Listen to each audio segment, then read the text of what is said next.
I'm Miss Kirk and I teach 4th grade and I'm going to be your bedtime story reader for tonight. I am reading a book called Grandpa's Teeth by Rod Clement.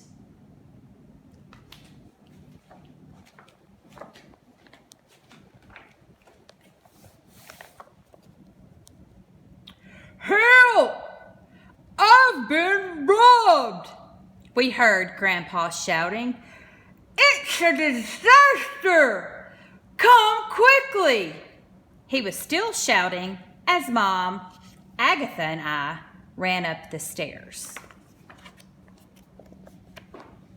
Grandpa's room was a mess, but to be honest, it was always a mess. He blamed Gump, his old dog, but Gump looked too old to me to make much of a mess. "What was taken?" gasped Mom. "Your VCR, your television, not your gold-plated golfing trophy." No, said Grandpa. It's much more serious. It's my teeth. They've been stolen.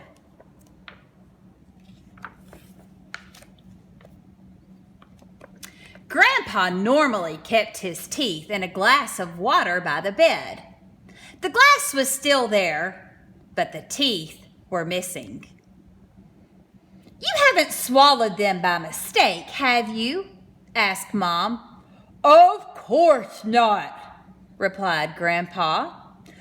Those teeth are special handmade by the finest Swiss craftsmen.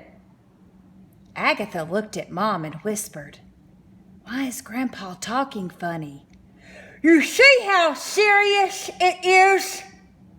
moaned Grandpa. I may never speak the same again. "Are you sure you've looked everywhere?" asked Mom. "Under the bed?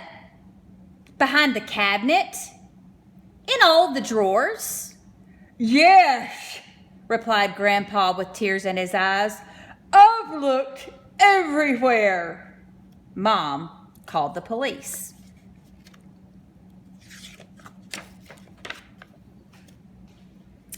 Officer Rate looked grave. We've done a thorough search of the room and the house, but we found nothing at all. No teeth, no clues. Everyone was at home at the time of the theft, so how the thief got in and out without being seen is a mystery. Can you give us a description of the stolen articles, Mr. Pertwhistle? Grandpa frowned, rubbed his chin, then looked closely at the officer. Could you smile, please? He asked. Smile. Yes, a nice big smile. Officer Rate grinned sheepishly. No, Grandpa shouted angrily. I mean really smile. Officer Rate smiled broadly. Grandpa leaned forward, tapped the officer's teeth with his finger, and growled suspiciously. They look just like those. Officer Rate looked shocked. Oh, I've had these for years. Officer Rate took us down to the station for further investigation. Using Grandpa's description, the police artist drew a picture of the missing teeth. They put up our wanted poster with all of the others. We made copies of them and put them up all over town. Officer Rate rounded up the usual suspects and took them in for questioning. All of them were asked to smile.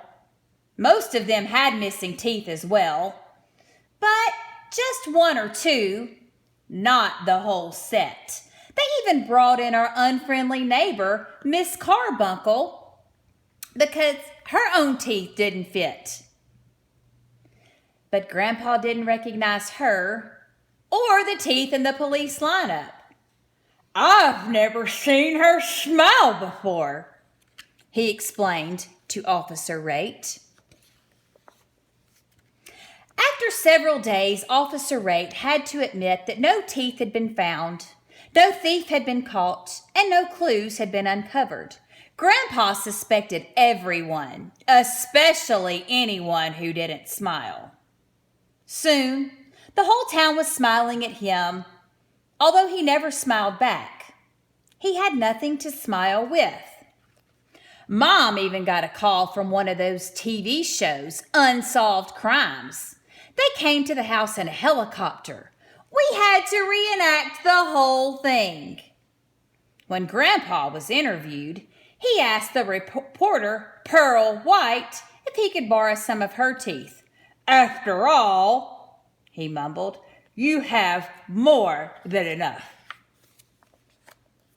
Dad called Switzerland to find out how much a new set of teeth would cost.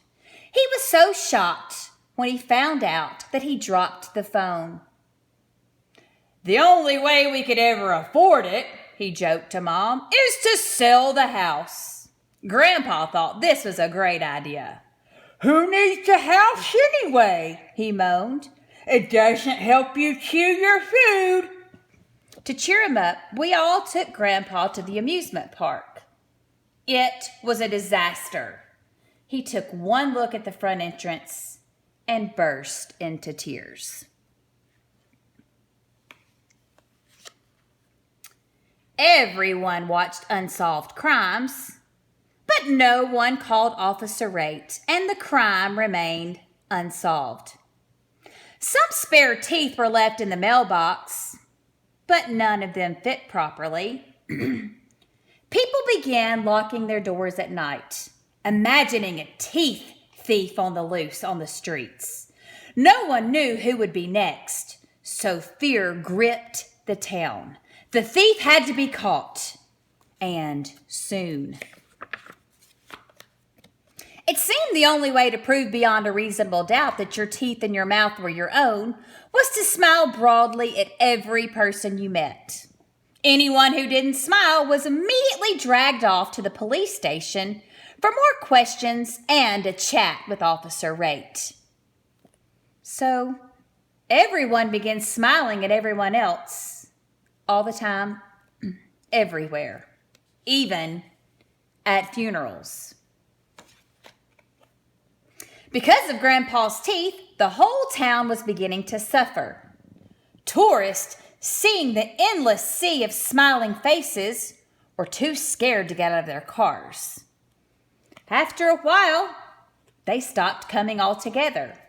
Dad's cafe, like the rest of town, was losing business. The mayor called an emergency meeting.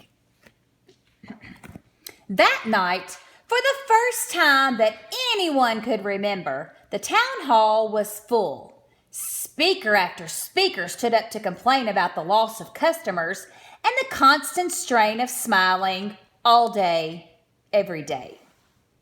Pastor Butter summed up the situation. "While I've always considered this a happy town, there are limits. No one wants to smile without a reason, and there aren't many reasons to smile in this town at the moment. It's time, I believe, to put a stop to it." The crowd cheered. Mr. Perkwhistle had one of the finest sets of teeth in the country, and he alone could not afford to replace them. In fact, I alone could not afford to replace them either. But if every one of us put $1 in the collection plate tonight, we would have enough money to buy 2 new sets of teeth. Most people put in $1. Others put in 2. At the presentation ceremony, Grandpa opened the package and revealed 2 sets of brand new teeth. "Why are they different sizes?" asked the mayor. "Oh, only one of them is for me," replied Grandpa, popping one of the sets into his mouth. "The other one is for Miss Carbuncle. Her teeth never fit properly, and she has such a pretty smile." Grandpa was very happy with his new teeth. So was Mrs. Carbuncle. They smiled all the time. In fact, They were so happy that Grandpa's old dog Gump smiled too. For the first time ever. Okay, for those of you that are interested, this is an AR book. The reading level is 3.9. It is worth half a point. And then here is the quiz number. If you want to pause the video or write it down, it's 25288. Okay, I hope you enjoyed story time with me tonight. I appreciate you tuning in, and I will see you guys later.